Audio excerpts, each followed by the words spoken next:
Sa mga gustong mag-food trip ngayong weekend, pwedeng tikman ang mga putahe sa isang mobile kusina sa Makati. Makikita rin dito ang mga food truck na naunang nauso sa Amerika. Live mula sa Makati, may report si Cesar Apolinario. Cesar? Jessica, kakaiba nga yung pinapauso rito sa Makati na mobile kusina na tinatawag. Ito ang kusina or Cucina Andare na dinadagsa ng mga magbabarkada at pati na ng mga magpapamilya. Sa malayuan, iisiping isang tiyangge ang dinadagsa ng mga tao sa mismong sentro ng tinaguriang business district, ang Makati. Pero hindi ito tiyangge dahil walang binibentang gamit, kundi pagkain at inumin. Ang tawag nila rito, Cucina Andare, na ibig sabihin ay mobile kusina. Kakaibang night market ito dahil sa 8 food truck na dinala rito. Lahat nagbebenta ng iba't ibang pagkain. Affordable naman. Masarap. Weekend bonding sa mga barkada, family, ganon. Marami naman choices, so sulit naman pag inikot mo, makakita ka ng mas mura. Bukod sa food truck na unang nauso sa Amerika, may mahigit 30 food stalls na pagpipilian, gaya ng burger with a twist na ito.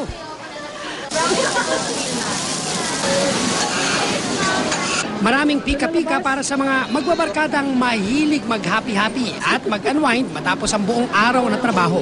At ang importante raw, tiyamak na mura rito. Something different and yung magandang alternative na price. Marami regular customers na talagang bumabalik sila. Namimiss lang nila, kikrave sila sa burger ko. Tapos yung iba, kasi naglalabas din kami minsan ng bagong products. So tatry din nila yung ibang namin products. Kaya naman dinadagsa ito ng mga pamilya at magbabarkada. Ang iba nga, ginawa pa itong picnic area. Dito rin, we also allow alcohol, the selling of alcohol, high-end and low-end beers, craft beers and cocktails. So, marami dito nag-hangout after gimmick, before gimmick, or ito na rin ang gimmick nila.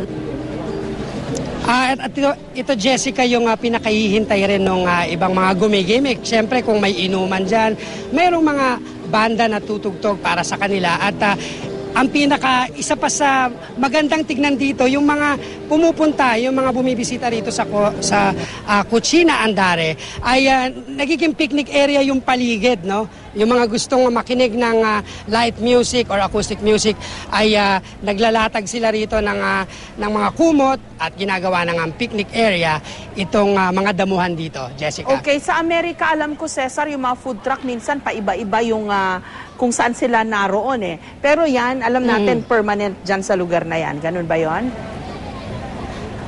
Yes, Jessica, itong mga nakausap kong mga nasa food truck, sinasabi nila na dahil nga kumikita naman, so nag-stay sila rito, nananatili sila for the longest time. Kung kailan na marami talagang pumupunta, no?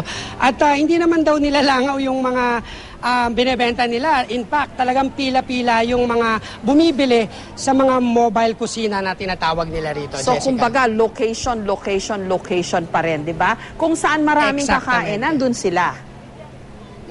Tama ka dyan, Jessica. Okay. Sa Amerika, yung mga food truck, social, yung mga siniserve na pagkain, dyan din ba? O meron ding mga, alam mo na, street food? Alam mo, Jessica, medyo mahal dun. Pumunta ako sa Vatican noon. Nagulat ako sa presyo ng tubig na aabot sa $5 or European euro, no? Sobrang mahal yon. Dito naman, yung tanong mo kung merong parang mga fishball, meron din, Jessica. Dito sa tabi ko lang, ay meron ditong tinatawag na Shanghai Joe, no? Ang binebenta nila, mga fishball. Kung ano yung nakikita natin dyan sa compound ng GMA, pagka gusto nating makipagkwentuhan sa mga co-employee natin, at nakikipagtusok-tusok tayo sa mga fishball dyan, meron din sila rito. At murang-mura rin, Jessica. Oo, maganda yon. Para mas maraming gustong para mas maraming makakatikim ng mga inaalok nilang pagkain dyan. Kumbaga, malawak yung kanilang target customer. Pwedeng mga sosyal, pwede rin yung mga masa, di ba? Maraming salamat, Cesar Apolinario.